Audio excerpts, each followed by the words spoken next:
Welcome to the Stuff and Junk Show. We share our opinions on random subjects from interesting news, social topics, pop culture, our likes and dislikes, things you've seen, heard, or read, what we did, and what we did. You know, stuff and junk.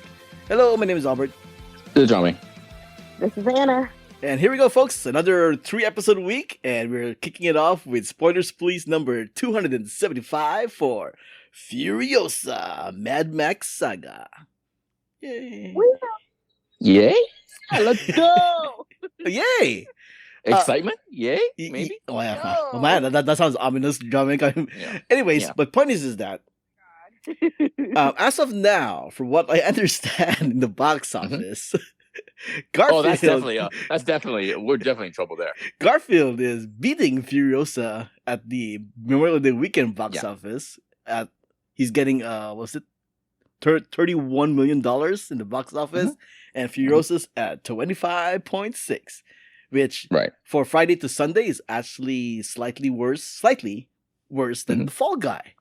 Mhm. Ha!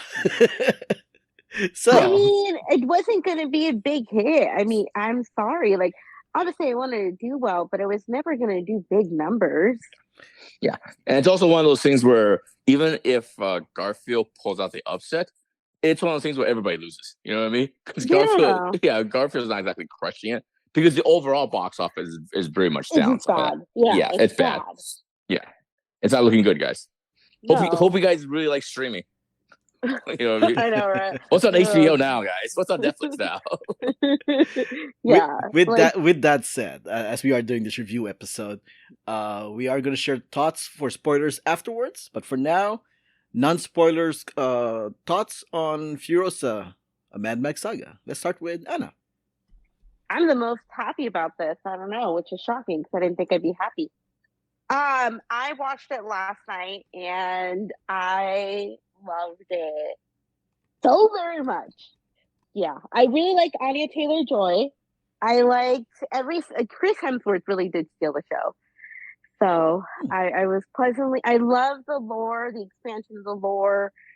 Some things are changed from like the graphic novel, but that's okay. You know, things have to change.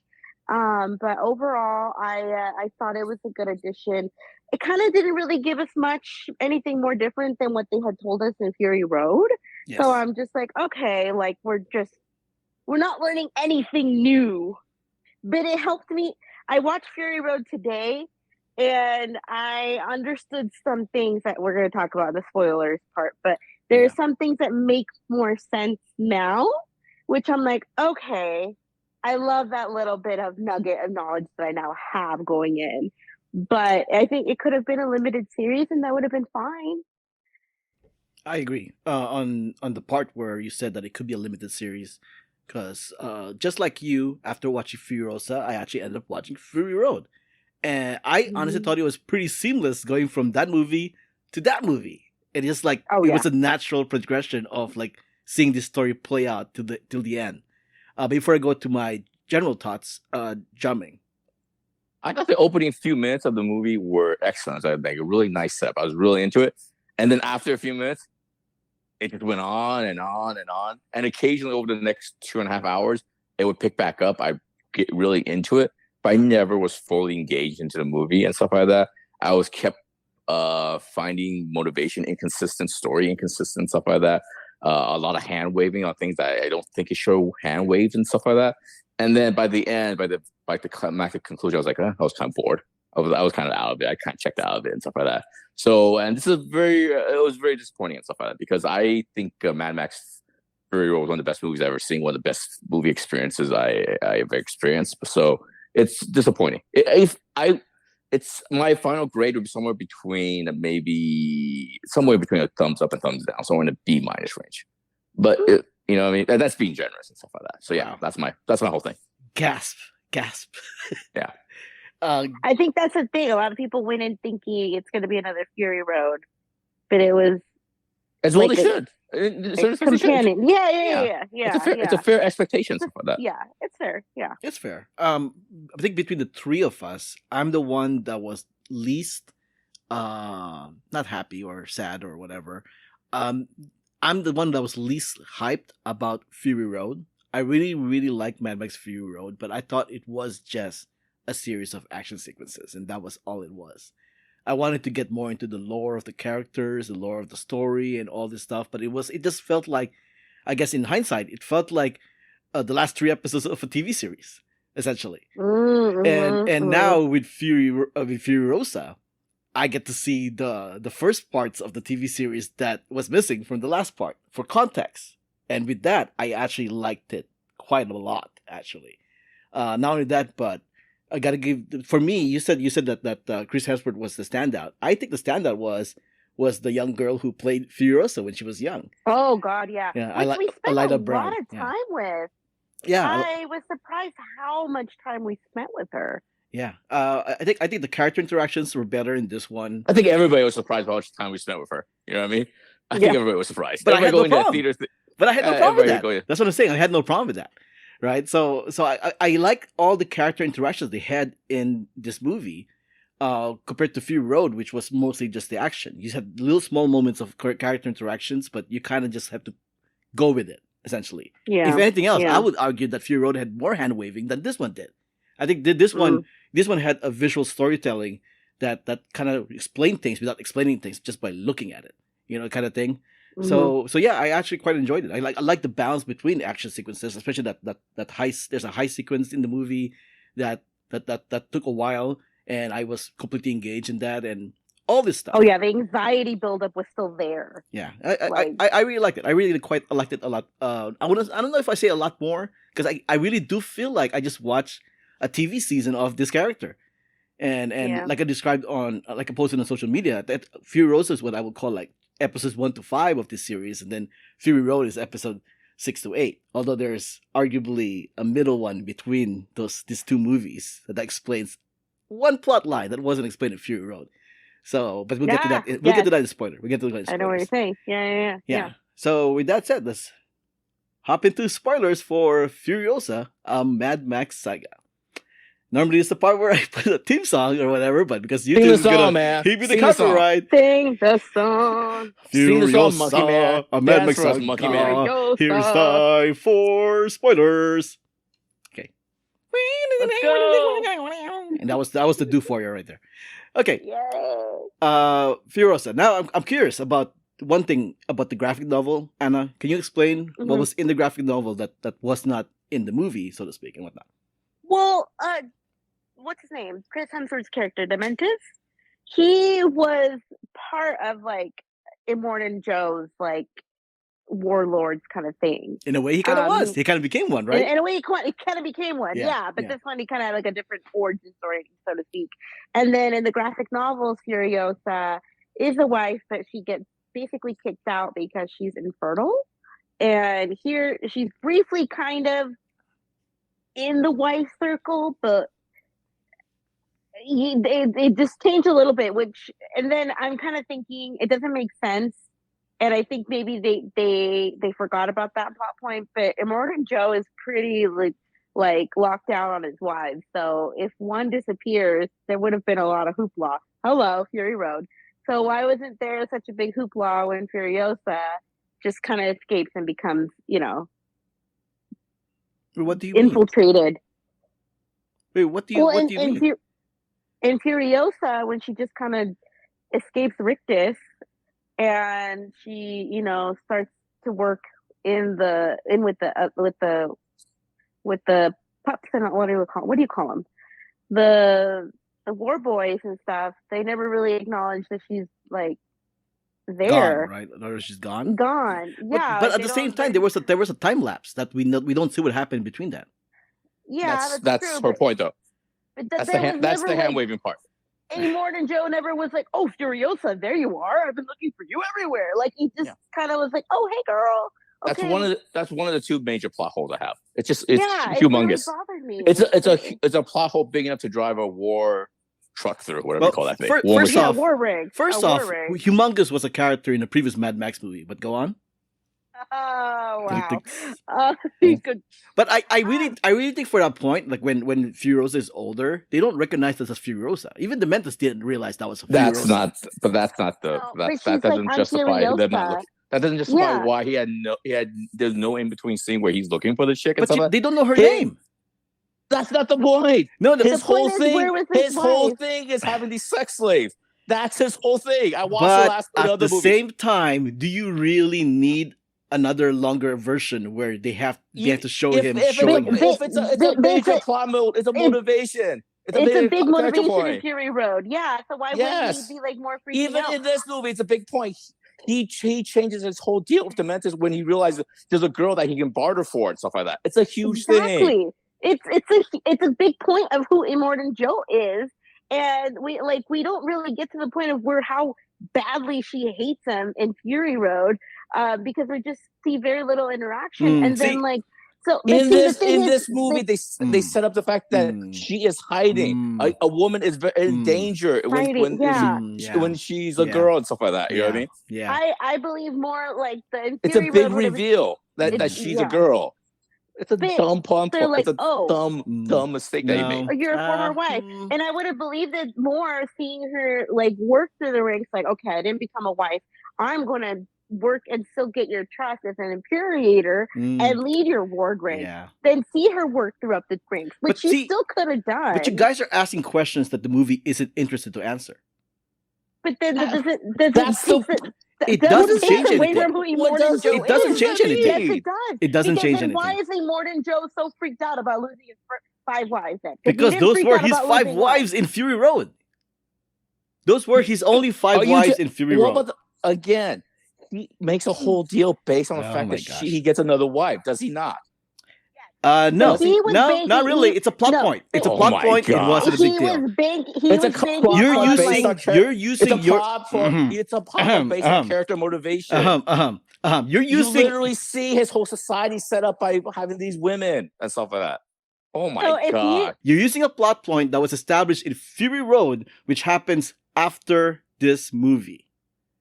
All you know was that he bartered young Furiosa, which he didn't know the name, to be one of his wives, right? But a healthy young girl who disappears. But who disappears. You don't need to have seen the other movie. This movie also sets up the same reality. His whole hierarchy, his whole setup is based on not women important in this movie. Okay, no, sure. And my argument is it's not important in this movie. Okay. Oh my God. Okay. So Immortan Joe loses a very healthy girl and he doesn't freak out. That's kind of where we're at. Maybe he did. Or maybe he did. But it's not important to this movie. Why is it not important to the movie? He knows this isn't that story. This isn't that story. But he knows we know that Furiosa is smart enough to hide. The 3 main character is Furiosa, Immortan Joe, and Dementis. Those are the 3 major characters and stuff like that. I can't believe you guys are hung up on this. This isn't even the narrative. Okay. This isn't the narrative of this movie. This is not the narrative of the movie. All right. Here's the thing. The wives look a lot more happier than the other wives did. So these wives that's irrelevant. That's also irrelevant. There was not that much about the wives in this movie either. There wasn't. This wasn't the narrative of this movie. The one that gives birth, she's like, "Don't kick me out. I'll give you plot a point." Son. And they're like, "Just a plot point." It's just a plot point. It's a plot point that will be. It's a plot point that will lead to the next movie, which is Fury Road. I don't understand this counter argument. Everything is kind of a plot point. Yeah, everything's plot point. Right. Pointing it out is not. It's not a thing. The narrative. Hold on a second. You put a pin on this. You put a pin on this. The thing is, I'm on this point only because Anna brought it up, but it's consistent with the rest. But it's consistent with the rest of the movie. It's not just this one thing where this one thing. If it's just one thing, that's fine. I'll let it go, whatever. But it's consistent with the rest of the movie. The next point to get to, I mentioned, was one of 2 major kind of plot holes I had. The second one is Dementis, Thor had the same thing. The first 20 minutes, she's obsessed with this thing that he just found out about this Greenland, this green thing, and that thing gets hand waved too. That thing is just gone too. You know what I mean? I can answer that too. Yeah. I can answer that myself. He can't get an answer where this green place is, this land of abundance, and then somebody pointed out about the Citadel, which in theory, how much time it lasts between him getting the girl and finding out about the green place and the Citadel? It doesn't matter. Yes, it does. How does it matter? Why wouldn't it matter? He killed a woman over it.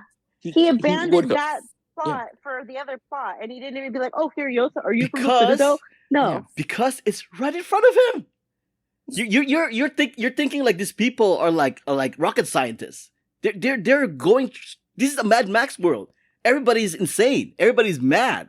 Everybody who is clever, but there are a lot of people who are not that clever. If it's right in front of them and they want to conquer it, But you that's can't. what they You shoot can't have for. it both. But you can't have it both ways. Why where not? he's obsessed with one thing for one thing, and he's obsessed with He another. can't- He's mad. You can't. No, you can't hand wave him like he's mad. He's crazy to hand wave something because he's smart enough to infiltrate two of the major landmarks in this land. He got the That's gun true. place. He got the gasoline place. You know what I mean? The only thing he felt it was a citadel. You can't have it all these different ways and stuff like that. A movie has to be consistent throughout. I thought it was consistent. He couldn't figure out where the green place is for obvious reasons. And the next step is, oh look, there's a citadel. If I can't find the green place because for obvious reasons, then here's my next plot. Here's my next thing I'm gonna do. I'm gonna go get the citadel. Oh, I don't know how that's hard to understand. The thing is, like I said, if a movie introduces storylines, ideas, and stuff like that, it's on them to have a satisfying conclusion. You know what I mean? Yeah, and the conclusion is the next movie. It's the next movie. I'm watching this movie. I'm judging this movie, right? And I'm not judging the future. Once again, the narrative of the movie. So 9 years from now, we'll come back to this plot. Is that what you're saying? 9 years from now, the plot has already been told in Fury Road. I don't see why you guys are hanged up on this part. No, there's multiple points and stuff like that. This is one. Now there's two. I honestly think this is nitpicking because of the fact that this is not the narrative of the movie. The narrative of the movie is Furiosa. Furiosa. All right. Let's give us another plot. Give us another question. I don't know. I don't even remember where I started with this. Okay. Well, if you want to talk about Furiosa, that's the other thing that doesn't work. Is Furiosa doesn't drive this movie. Maybe the reason why I hung up on these two guys is because Furiosa doesn't drive any of this movie and stuff. I disagree with that too. What does she drive? What choices does she make? Puts any of this stuff into motion. I feel like I wanted to see her move up the ranks more. And okay, let me tell you this right now. I did not think I would hate another character more than Immortan Joe, and I ended up hating Dementis so much more. Yeah. One, because Proctarian Jack, okay, I volunteer as his tribute, right now. Because I know some people are really mad about this, they don't have chemistry or whatever, but they instantly clicked, and I was like, I love this so much. How is it that Furiosa gets two of the hottest guys in this universe? How is that even possible? But the other point is, I get why she connects with Max so much, because I think she saw something that she got with Jack in this movie. So there are my things that I really wanted to talk about, because that was a big thing for me. Because I really, really, really like Praetorian Jack. I did. I took that relationship differently. I think, okay, so since we're referring to Fury Road in terms of Furiosa was able to get over herself and let Mad Max help her, right? I think it's because on the flip side, Praetorian Jack was able to get over himself and allow Furiosa to help him. I like that. I like that idea. Yeah. So that's the thing. Reversal. And Praetorian Jack, side note here, but Hideo Kojima said that he wants him to be Solid Snake in whatever live action mode. Absolutely, yeah. Looks like him at this point. Yeah. But by the way, Praetorian Jack, the actor who plays him, fantastic job. He played the role the way it's supposed to be played, from what I can tell. But it's really good, really good. I didn't even know anything about this character before this movie, and him being in the movie was a surprise. They completely hit him from the advertising and interviews and stuff like that. Yeah. I don't know why. I don't know why. In the interviews, yeah. And then I was like, wait, I'm sorry. Who is this guy? How am I just hearing about him? Yeah. And why do I instantly already care for him? You have to look really carefully. I went back and looked at the trailer. You have to look really carefully to even know that he's in the movie and stuff like that. Yeah. I don't know why they would be hiding him. Pop up. I have no idea, but it was a good surprise.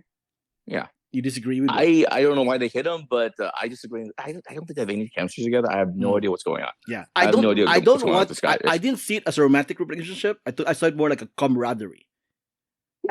Yeah. That's not what I I can meant. see They that. didn't have any But kind. I like They that. didn't have any kind of chemistry. That's my Oh whole my thing. Not Oh, I don't romantic. see. I Not disagree with working. that.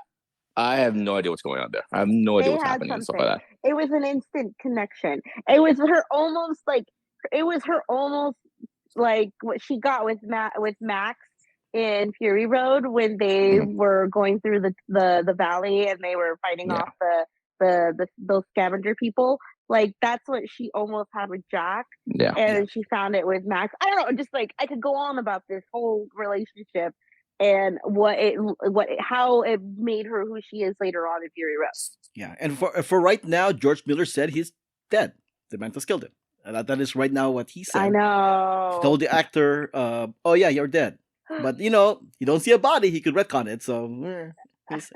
They right? dragged his body from sunrise to It's sunset. Just I think saying, he's dead. if you don't see a sad. body, if you don't see a body, I think he's dead, man. yeah. Right Yeah. now he is He's dead. dead. According to George Miller, he's Yeah. dead. But like I said, Yeah. if somebody down the line who's not George Miller goes like, you know what, I'm gonna resurrect that guy, the movie I don't kind of think gave it any- out. The movie I kind of want- gave it out.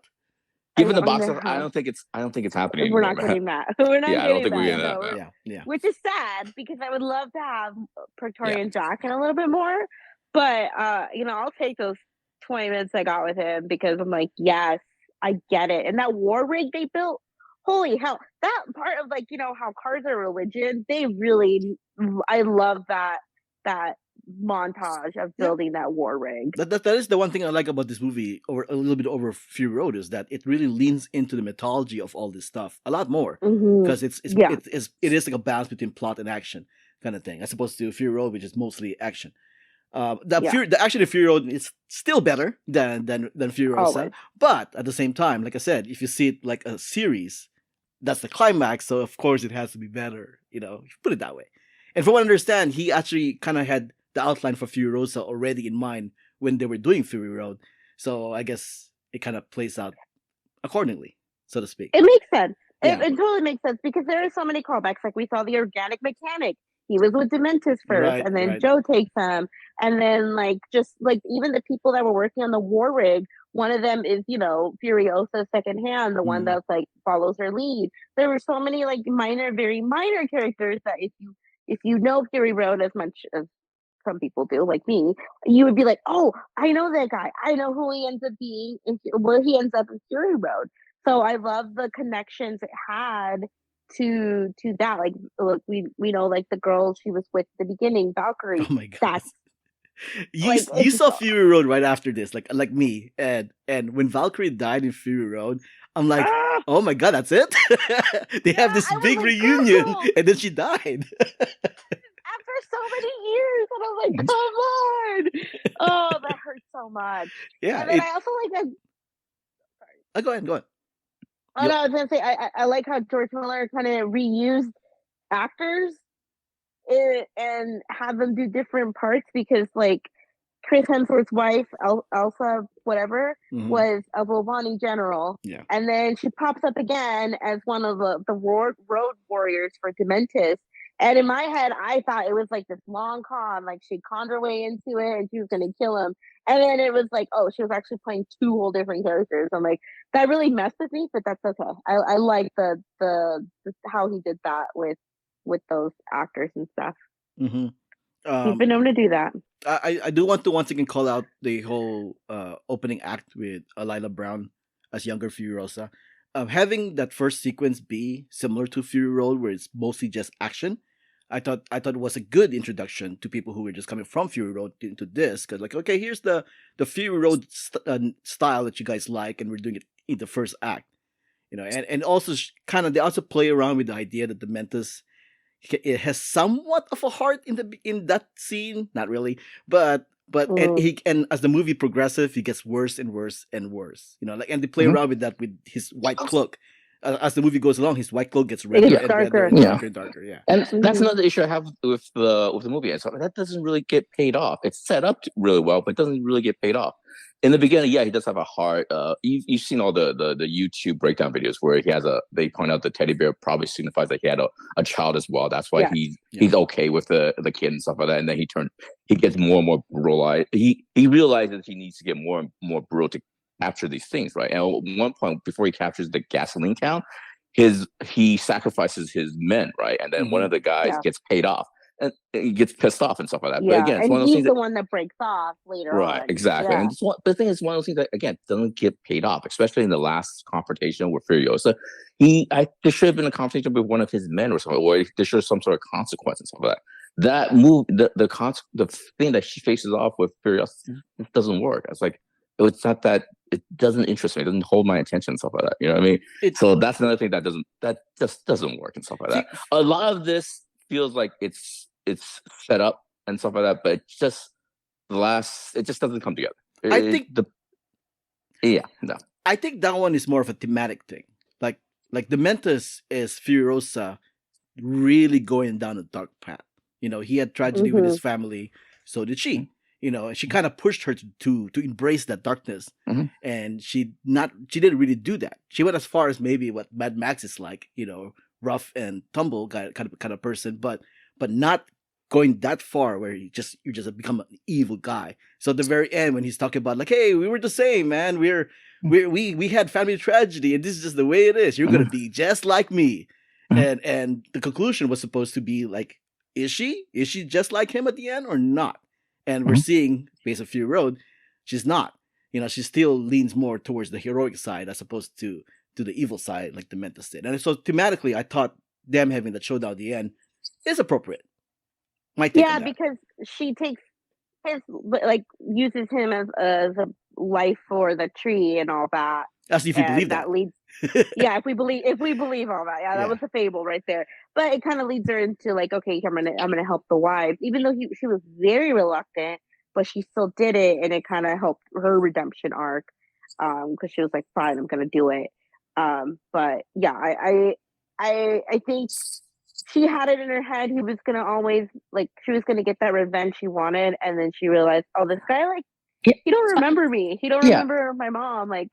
That's the other thing. This movie is, I didn't see a lot of the trailer and stuff, but from what I can tell from the promotion and how they're trying to sell it's like a revenge thing, I don't see how this is a revenge thing, man. This scene takes like 15 minutes, and she's not an active person in the revenge and stuff like that. You know what I mean? She is not doing the revenge in the same sense that Kill Bill is a revenge. Every first chance she gets, she's out to kill the person that wronged her and stuff like that.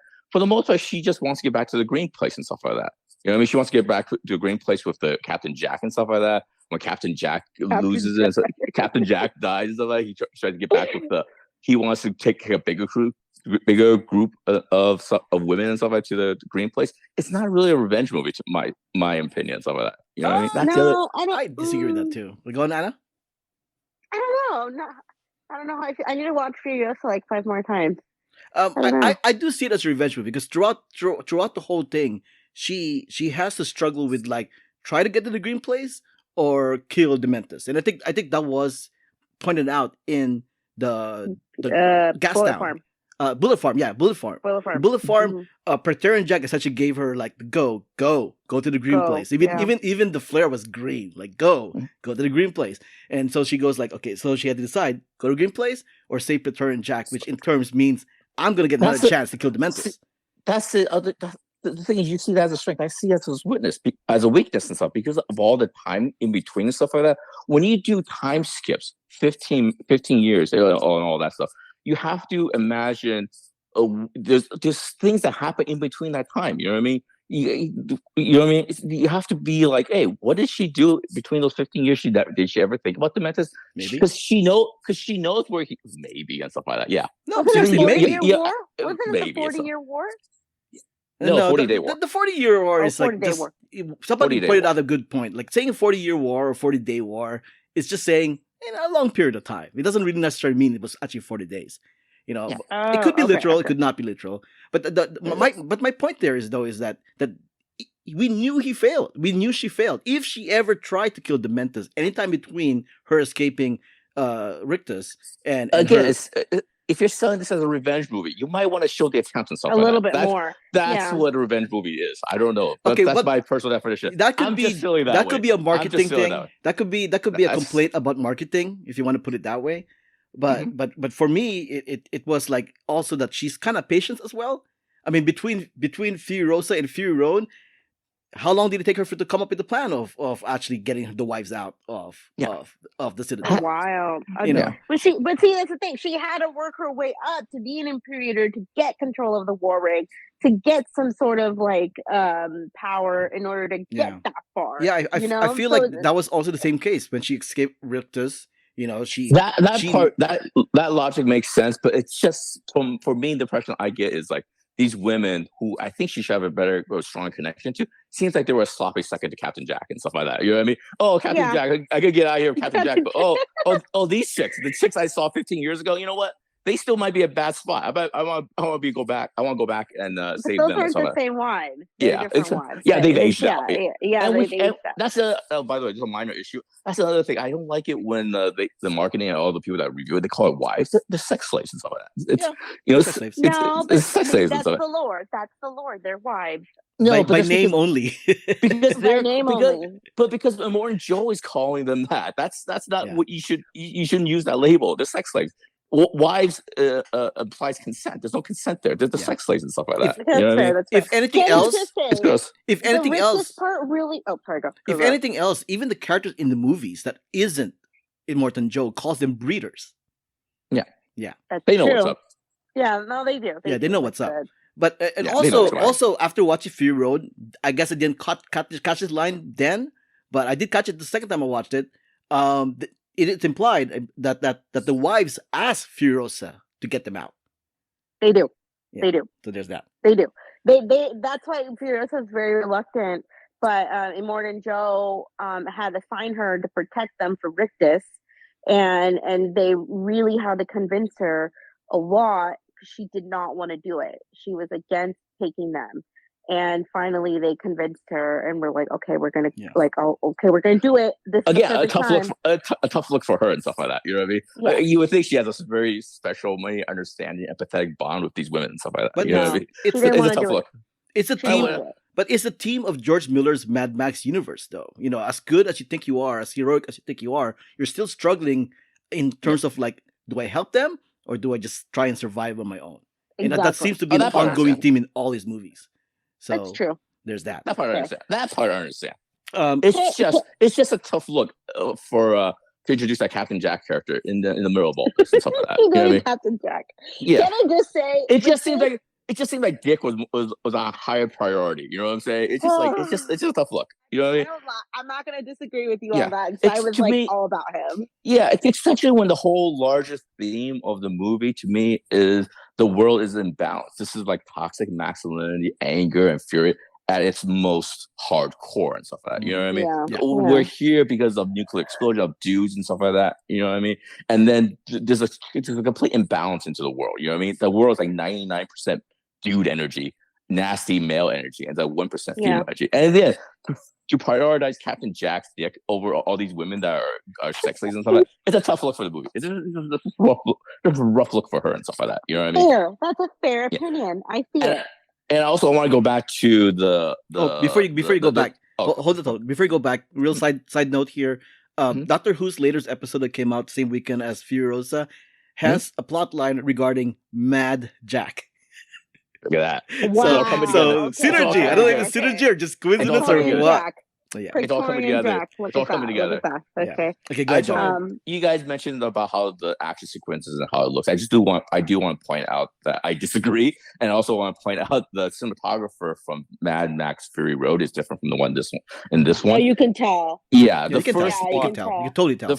the Mad Max of it all. I mean, I'm very high on Mad Max. It's one of the best movies I've seen and stuff. The thing that struck me about the movie I was watching is I couldn't tell between the difference between CGI and practical effect because I thought a bunch of stuntmen died making that movie. You know what I mean? It's like, how did that person survive? How did that person survive? That, you know, in this one, I was like, oh, that's CGI. That's all. Especially when There's a lot of CGI. yeah, they're like I could tell it's kind of CGI. Even during the best sequence with the war rig and stuff like that, even that part, I said, that's CGI and stuff like that. It's green screen and stuff like that. What do you call it? I don't know about green screen. They were actually filming in Australia, so there's that. But yeah, but the the stuff falling, like the cars falling, it looks CGI to me. But yeah, the chick, Yeah, the it Anya was. Taylor Joy under the car definitely looked like, you know, hey, dude, we're doing this in the against the green screen and stuff like that. Yeah, Yeah, it's not oh, like, yeah. you know what I mean. And also the sequence where Chris Hemsworth pulls up with 100 bike riders to the Citadel the first time. It's like, oh, this isn't CGI. it, guys. I You know what I love mean? his war chariot motorcycle thing. That How do you was drive pretty that, by the cool. way? Are the pedals on his feet and stuff like that? Because it can't be where his hands are with the, you know what I No, mean? I That's got the thought I feet, right? noticed like the reins were tied to the handlebars. Yes, I don't know. I that's the Is think that impression what I it got. is? That's the impression I got. I Yeah, thought it was a yeah, feet thing. I thought he was doing it with yeah. his feet. I But thought but the gas thing is pedal though was is his that feet. if the Metis is gonna call his biker gang a horde, they better show it on film, and the only way to do that really, unless they want to hire all these actors, is Yeah. CGI. So I don't Yeah. blame that's them true. for I that. mean, it's You know. fair. Um, I mean, these are. Can I I'm saying these are all choices, but are these choices well made? Are these I choices thought they well done? were. I thought they were perfectly good. I think it lacks a certain je ne sais quoi that Free Road had, like Mm, the editing and the cinematography. sure, It wasn't there. sure, It sure. was just not Cinema, there. cinematography, editing. Yeah, I totally give it to Fury Road. However, Yeah. after watching Fury Road very recently, I thought it was harder than that in terms of like the action sequence. But what I remember from when I first saw it, like wow, look at all these stunts. And then I watch it now, and I'm like, those are good. And then that was it. Wow. I'm like, those are Wow. impressive. But Yeah, then I that was rewatched it it. twice. I thought it was more explosive and more dangerous. And yeah, it was I don't dangerous and know, explosive. man. I But thought it was. I thought Yeah. I thought in my rose-colored glasses, I thought it was even more than that. I kind of Yeah. made it bigger than in my head than it would. Yeah. I So don't I know saw it in about my that. second viewing. I don't know about that. Mm. I Yeah, really don't know about that. I 'cause rewatched it twice. I rewatched it once in black and white. It holds up and stuff like that. It's Yeah. pretty. No. It's I'm pretty saying incredible. it holds up. I'm just saying that we're making it sound like it was like the most dangerous stunts you've ever seen. And I'm looking at that, and I'm thinking like pretty sure I thought it was more. Jiaming, I thought some of them died because there's no way that could have been done in practical effects because it was so good. They were Like, doing it's they so were doing insane. but they were doing Cirque du Soleil stuff, which is something that you normally could do. On the road, on the freeway. That's the In difference. the desert? That's You're the right. difference. That's the difference. It's on the road. Yeah. That's the difference. Yeah. But You can't do that on the 5. but I thought it was, I don't know. I thought it was more dangerous in Wow. my head. And when I rewatch it, I go, no, that's Wow. doable. I can see why they were able to Wow. pull it off. So Wow. and Look I at that. actually think thought we there learned- were. I think we learned that Albert thinks he can be a stuntman. I think that's No, what we learned yeah. from this podcast. No. If there's a takeaway from this podcast, I'm just saying, after I watching think The Fall Guy, after watching Furiosa, and also Fury Road, I definitely don't think I could be a stuntman. Okay, I think Albert thinks he can win an Oscar for best stuntman. I'm just I think saying. he's got this. I'm just It's saying. not I've seen stunt work in kung fu movies that look dangerous because it looks like look they at that. actually hit each other. Look at that. But I'm saying I is think that Albert thinks he can take a fall. He can take a hit. He can take a karate chop. Okay, how about this? The stunt work in Fall Guy is equal or better than what was done in Fury Road. How about that? Wow, look at that. Whoa. I Hot haven't seen takes. Fall Guy. Hot takes, man. I have to watch Fall I've Guy seen now. both, and no, these hot takes are Okay, not. I I will would not take stand for Jiaming. these hot takes. Okay, all right. I I don't will not stand agree these with you. hot- Albert. They did a barrel roll in Fall Guy that topped what the barrel roll they did in Fury Road. How about that? They did falls in Fury Road that looked dangerous, and it was even Ryan Gosling who was doing that stunt in the beginning. And yeah, I'm just saying is that there is stunt work in Fury Road that pays respect to stunt work, and not Fury Road in Fall Guy. And Fury Road did the same exact thing except in cars. And I thought in my head, I thought it was more dangerous, and I'm like, I was waiting. Wow. I was rewatching it and waining, like, okay, where's the really dangerous So scene? yeah, there's something wrong with your head. I think you need your head checked out. Basically, Yeah. right now, I'm not surprised nobody died. How about that? Okay. Well, all right. Wow. Okay. Wow, Mr. Condescension. Changing- Albert's hot take. Albert's hot take. Stuntmen take. overpaid. Yeah. Overpaid. They No, got paid too much. I didn't say that, did I? I didn't say that. I'm just Fury saying, Road like, admit. It didn't look like real I'm work. saying is that moviegoers are hyping up the stunt work in It Fury looked Road. like a day in the park. Nope. looked- Did not say that. Did not say that. So there. Anybody can do it. Changing the subject. No, Yeah, did not say that. Did not say that. But in words of my mouth, didn't say that. In words of my mouth, didn't say that. Albert, Albert said, "Put me in the car. I got this. I can do these." Yeah, road I can roads." do Circle Soleil down the freeway. Just put me on a pole. I can do it. Sorry. There is one plot point that neither movie explains, and that's Scrotus, the other son. Furiosa, he was there. Fury Road, he wasn't there. He wasn't there, but the other son wasn't there either. So we know that he clearly was born after this. I wasn't paying attention to names. Well, There's a character named Scrotum. Oh, Is somebody named Scrotus. Scrotum? Scrotus is the same actor who is in Fury Road as the second hand to Nux in the car. Okay, but not playing the same guy. Not playing the same guy. No, he's not playing the same guy. No, but it's the same actor. So it's Scrotus. So my question now is Scrotus in the graphic novel, Anna? He is in the video game. That's right. That's where I'm going to. He is in the video game. He's the main bad guy in the video game that Mad Max, spoilers to the video game, kills. Right? And that's the reason why he's not in Fury Road. And that's the reason why in the beginning of Fury Road, he's being chased by those guys, is because he killed Scrotus. He killed Scrotus, yeah. He killed Scrotus? Anna, you had a point. I had a point about Scrotus? Yeah, but you had another point earlier. I think you said I did. Leading into like his brother, Rictus. I knew he was creepy in Fury Road, but damn, was he so creepy when he stole Furiosa. And I get that, like, I know that Ramon and Joe, like, probably knew that's why he put Furiosa in charge of them later on. But, oh my God, I was so actually terrified during that scene because I was like, I don't want to know what's going to happen. Yeah. I really don't. I'm scared. Because Rictus, like, scared me, but it was so scary what she went through in those very small periods. It's a good thing she made that wig. She was all ready and stuff like that. Oh my gosh, she was ready. It's like she's so smart. She knew what she had to do.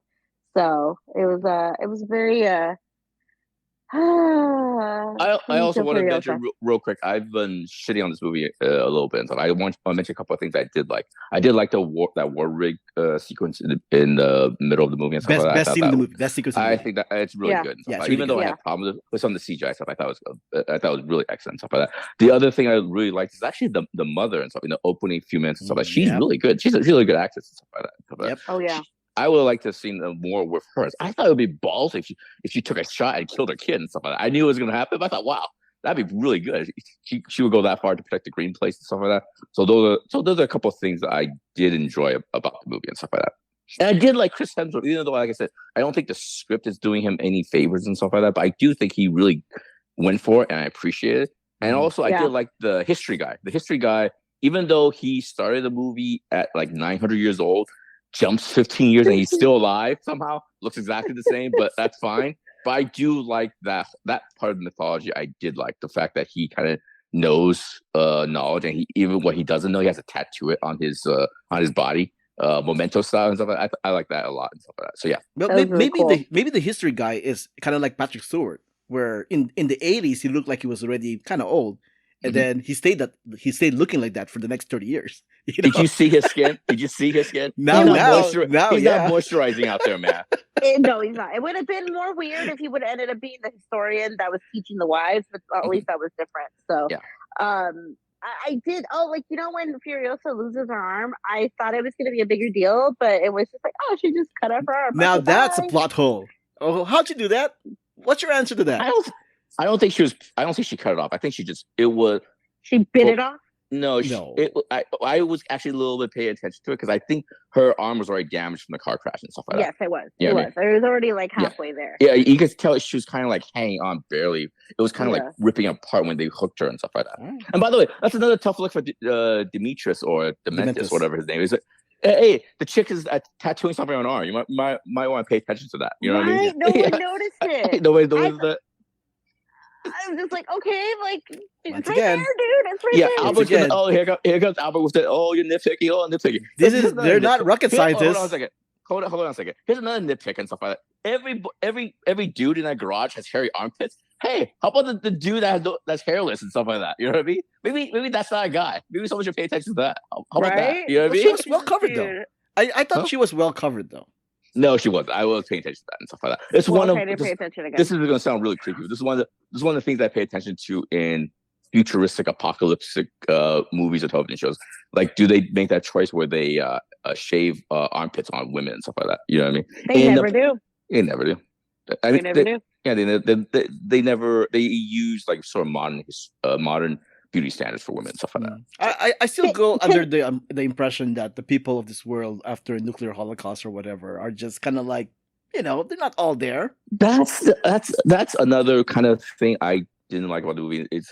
It kind of expected coming off the last one. It kind of the fact that there are certain scenes where it's like in the Citadel, was like kind of every work a day and stuff like that. It's like a slice of life. There's a couple. I don't think that works and stuff. At one point, like I said, when the girl escapes and he's out in the terrace, and then the other guy says, "Oh, what are you doing out here?" Like it's just another work day for them. And the next scene is like them working on the war machine, the war thing. Like, hey guys, come on in. We have to have another project and stuff. We have to build this car.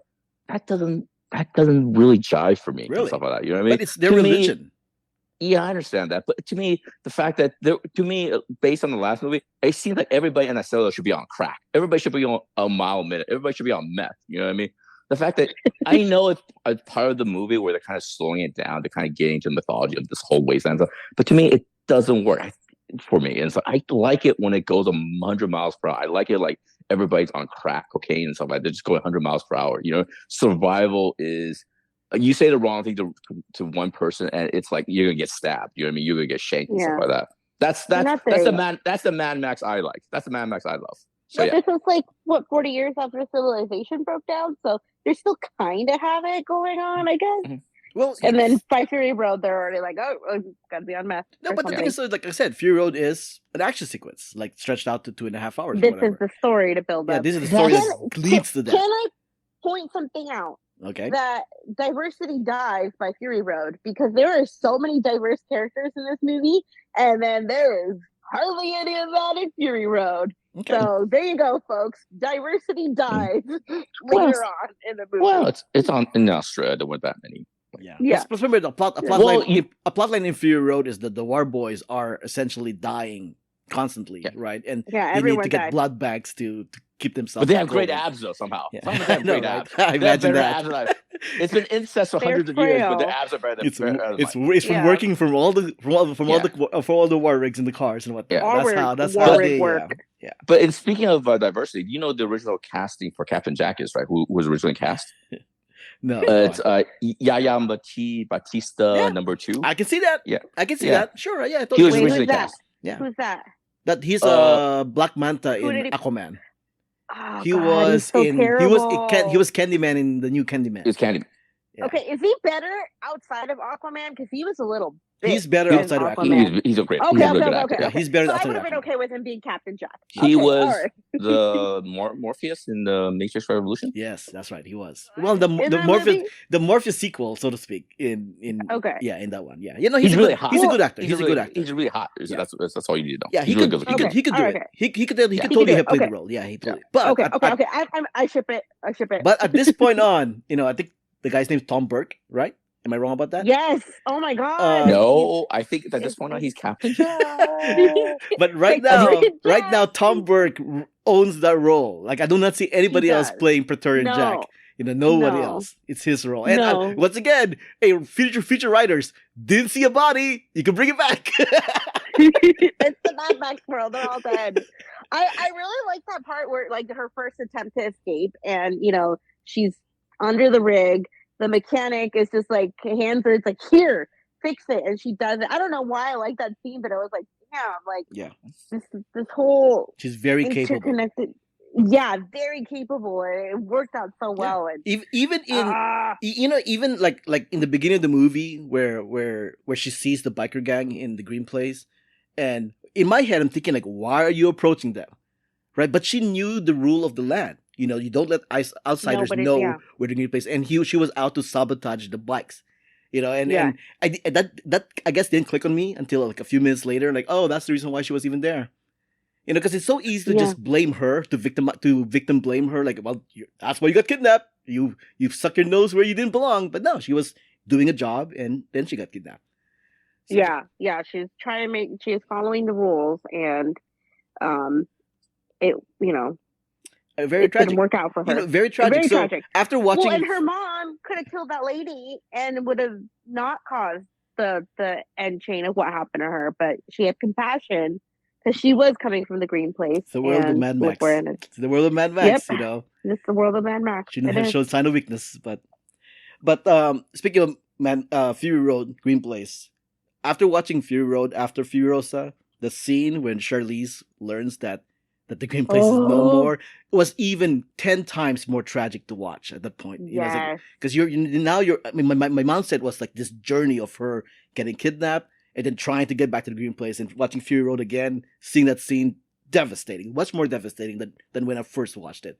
Yeah, it's Yeah, 'cause I thought the green place kind of was like the Citadel where it was just green, but there was so much there that got lost, and she lost it all. Oh my mm, God, that scene really hit hard. Now you're right. Oh, Fury Road, it just hit so much harder because of yeah. Captain Jack.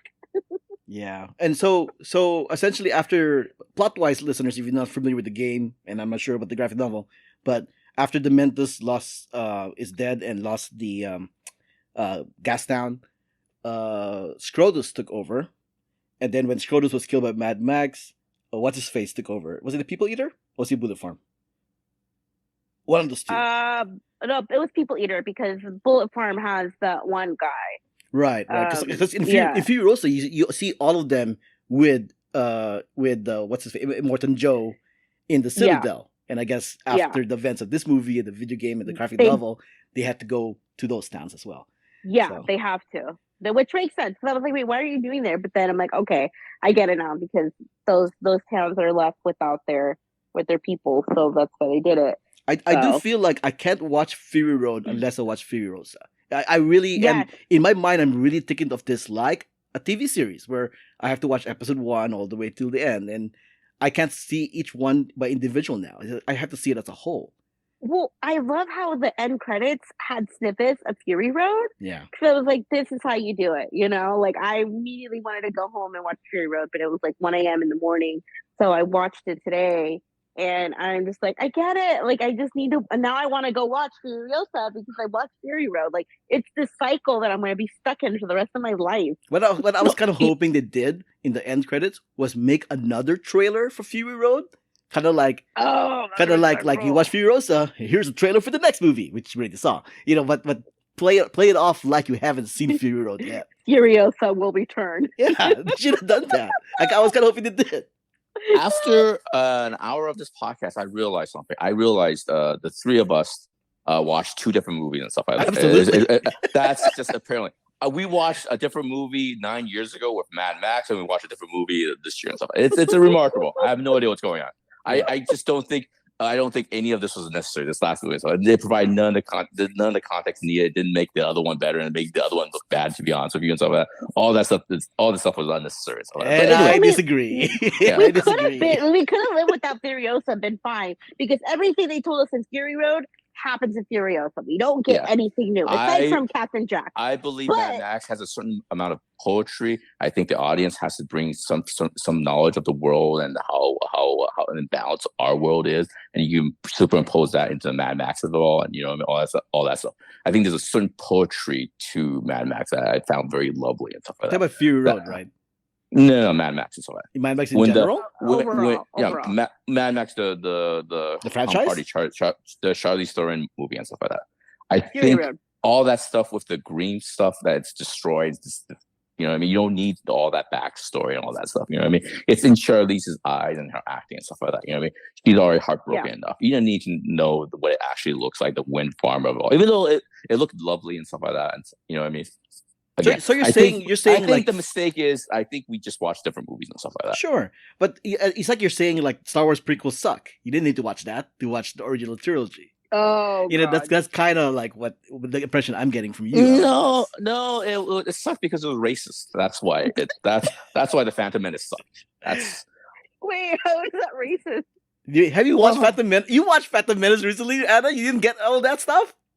he's a prequel kid. Never mind.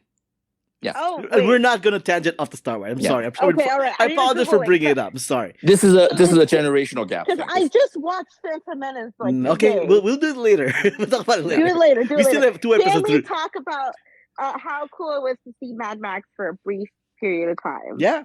We saw him. Yeah. And it's like, oh shit. Well, we saw his stunt person. That's what we did. Yeah. But we still saw a little bit of Max. Yeah, and apparently he didn't care enough for Furiosa to not give her to the people who are going to eat her. No, he didn't. No, I think he saved it. No, I think he saved her life. He didn't do anything. No, he did not. He wasn't the one that dragged her there. They found her and dragged her. But yeah, is that said in the movie though? It's not said in the movie. It's implied. It's implied. Wait, so wait, I hold on. Time out. Anna, yeah. what did you think happened when they showed Mad Max and the Fury Road is like lying They there? kind of he just saw her and didn't care to like save or do anything to her. Okay, and That was Jiaming? And the maggot people were the ones that found her and pulled her in. Okay. I have the opposite read. I thought he dragged her to the MAGA people because she needed that arm to be torqued. Well, no, Okay. he's never seen the Citadel before. He did not see the Citadel before Fury Road. That's a tough walk for anybody. For the MAGA people to, I don't think those MAGA people come out of the caves. So isn't that the whole thing? They don't leave the caves. No, they were outside the caves when Dementis came out. Yeah, to drag people in. To me, Yeah, I read that. Yeah, Wow, that's my read. My read of them, they just go out enough to drag people in, like those those bugs, those spiders thing that have like little holes under the ground, and then if another bug gets close enough, they'll come out and drag them underneath. That's my read of it. You know what I mean? They're like I can't believe I'm gonna say this, but I agree with Jiaming on this point in this episode. Yeah, my original impression was that Mad Max thought, oh, she belongs to the Citadel. Let's toss her back. Yeah. I don't care what happens to her. The Citadel. Yeah, I don't care what happens to her. Know. See, I don't know anything about that. I don't know if he did or did not know about the Citadel. But he does it. But I'm now more in Jiaming's point where he probably took them there because they thought maybe they could actually save her, but not realizing that they're just gonna eat her. Yeah. He did as much as he could. You know what I mean? Okay, I'll take it. He did as much he doesn't as know he the could. Citadel. He did not know where the Citadel was. Yeah, but what's more important, a cameo by Mad Max or continuity? I don't know how to answer that. I don't know how to answer that because these movies feel like it's about continuity, but shrug. So it's like, does it have to be? It's not about motivation consistency. I know that. Well, no, see, but I disagree with that because, like I said, these movies are about continuity. But there are some. That's the sarcasm. There are some stories. It was weird because Immortan Joe's was very different from who he becomes in Fury Road, where I was like, why am I kind of okay with Joe now? Well, my guy died. That's why. But I feel like Immortan Joe was a minor character, not a minor, but a minor character, especially compared to Fury Road in Furiosa. Than so. Yeah, it does seem like him and his group are kind of like in the background. They're supporting cast. To Furiosa. I forgot another thing I liked. I'm sorry, since you just refreshed my memory. The other thing I liked is one of his helpers, one of his guys. He has these nipple rings that he was rubbing during the meeting between Dementis and Immortan Joe. I like that a lot.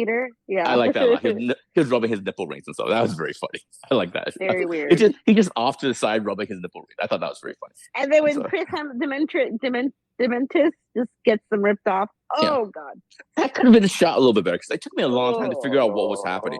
Apparently, he had that guy in a vice, right? And then there was he was holding him in some sort of contraption of vice, and there was an arrow that he was pulling back and stuff like that.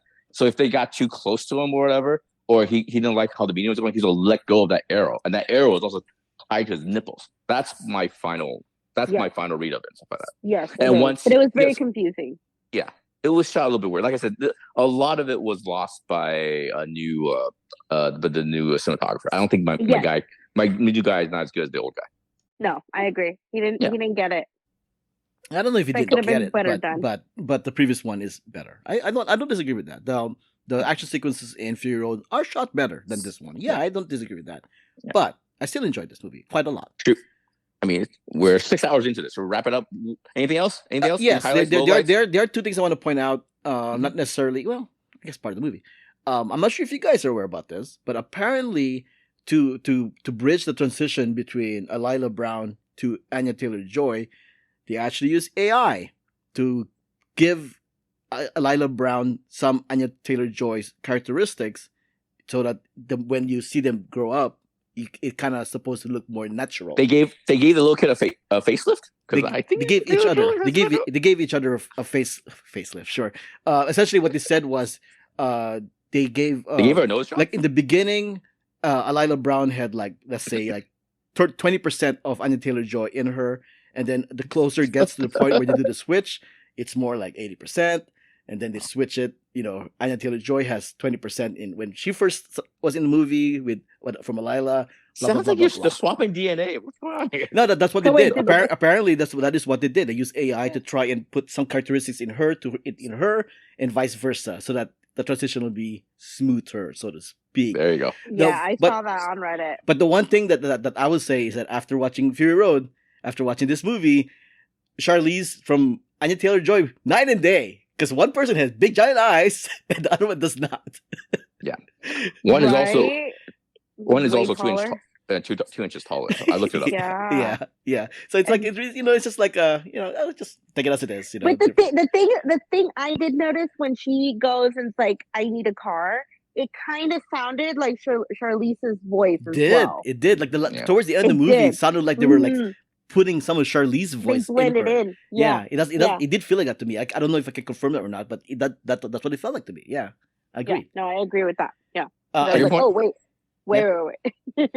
Now, in light of the fact that it's decently known that a lot of that Charlize and Tom Hardy did not get along very well in Oh, the I vividly majority remember in the majority those of the press. filming. Mhm. They said by Yeah. the end of the movie they got along, but like in the beginning they really hated each other essentially. WB, the head ups had to fly down and control the whole Yeah. situation. Yeah, but it was that bad. But did you know that apparently George Miller did not allow them to show up on set when filming anyway?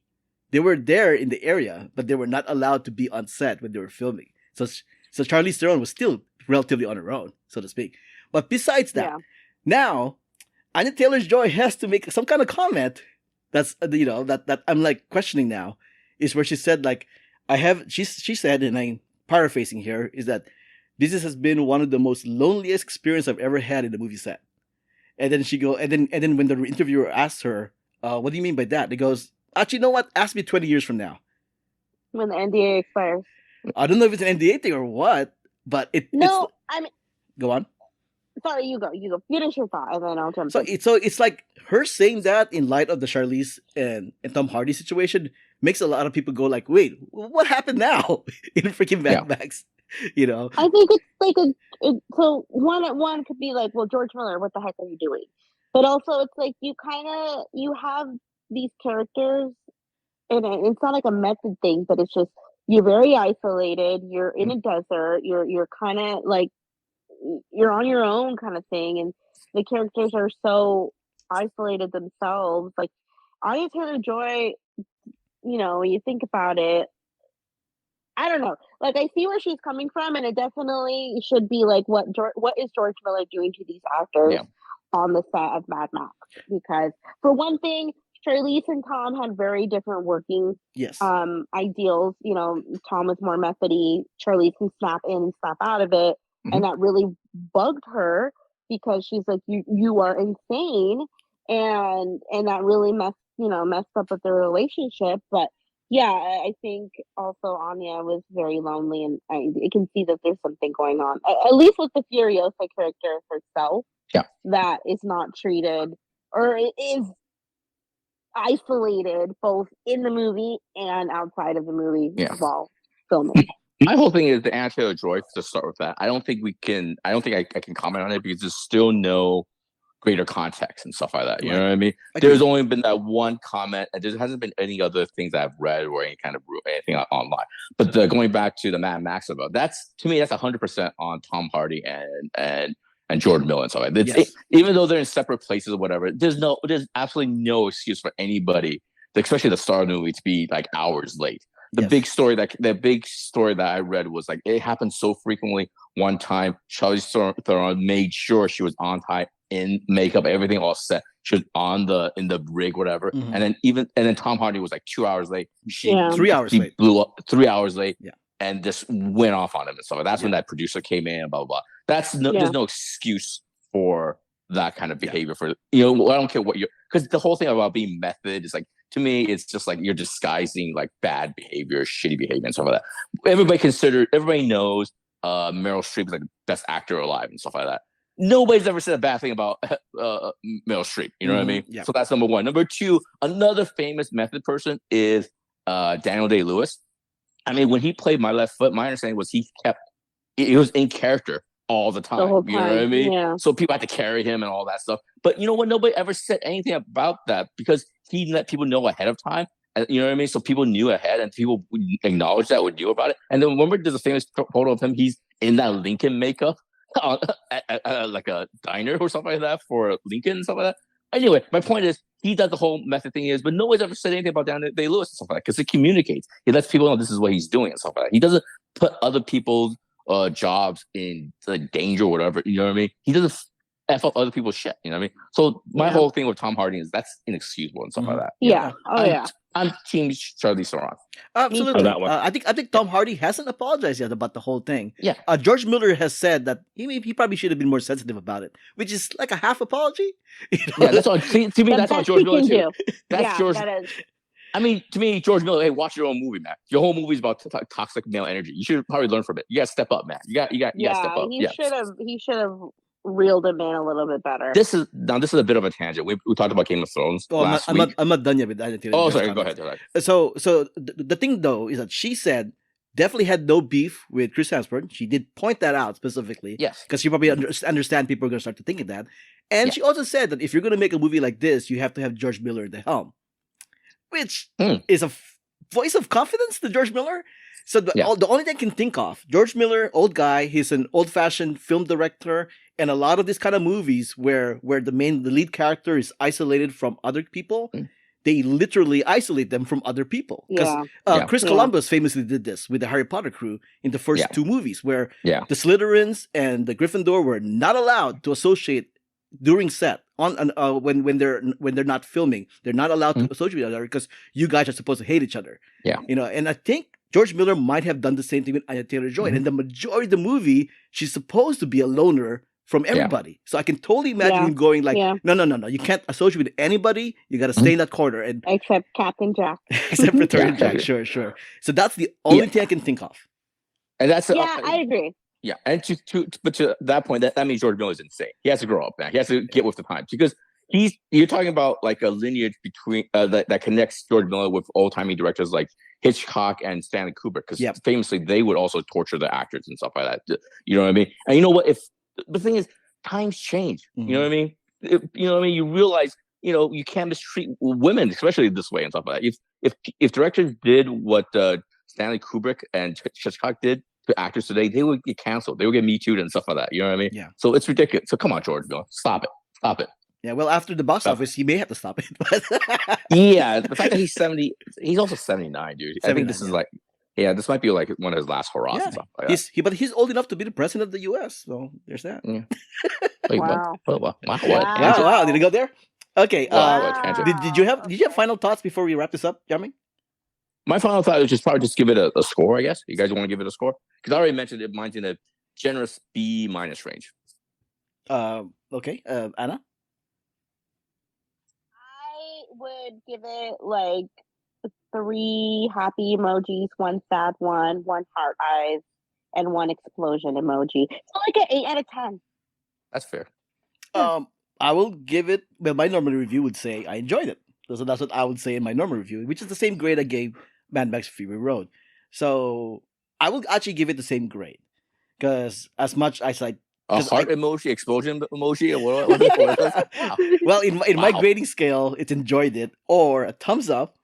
But if I was to grade it, I'll give it a B plus, maybe A minus. B plus A minus is where I'm leaning more. Wow. Okay. So how about that? Because I actually really quite enjoyed the movie. So yeah. Jiaming again, did we watch the same movie? I think we should start using Anna's system. Emoji, heart emoji, sad face emoji, pew pew pew pew sound. Yeah. Exactly. All right. Okay, there we go, folks. So our review of we did it again. Furiosa, we did it again. Mad Max Saga with Little Mad Max. You can find this podcast on Instagram, Threads, and YouTube at Stuff Junk Show. You can find me, Albert, on Instagram and Threads as well at Albert5x5. You can find me on the social media, JIAMINGLOU. You can find me on social media at Anna Voltage or on my other show, Most Extreme Ranking Challenge. Music has been provided by Gloomy June. Updates, contact info, ways to support us, and everything else is on the show notes found on whatworstwhy.com. Before we wrap things, no, we're not going to do it anymore. This was episode. It's too long. It's been too long. Of the Stuff in Junction. Thanks for listening. Thanks for joining us. Until next time, this podcast has been a Who What Worst Why production.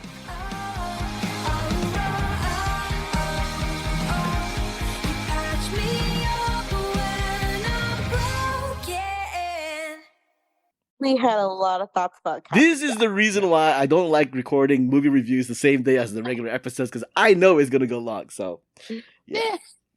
Well, we're very strong, opinionated people who watch the same movie, yet at the same time watch this different movie. Completely blindsided me at the complaints you guys had. Listen. I don't know, do better. That's my reaction. Do better. I don't know. I don't know what to say. I don't know what to say, man. Do better. I would say do your thing, but don't do your thing. Do it better. Yeah. Go the opposite. Yeah.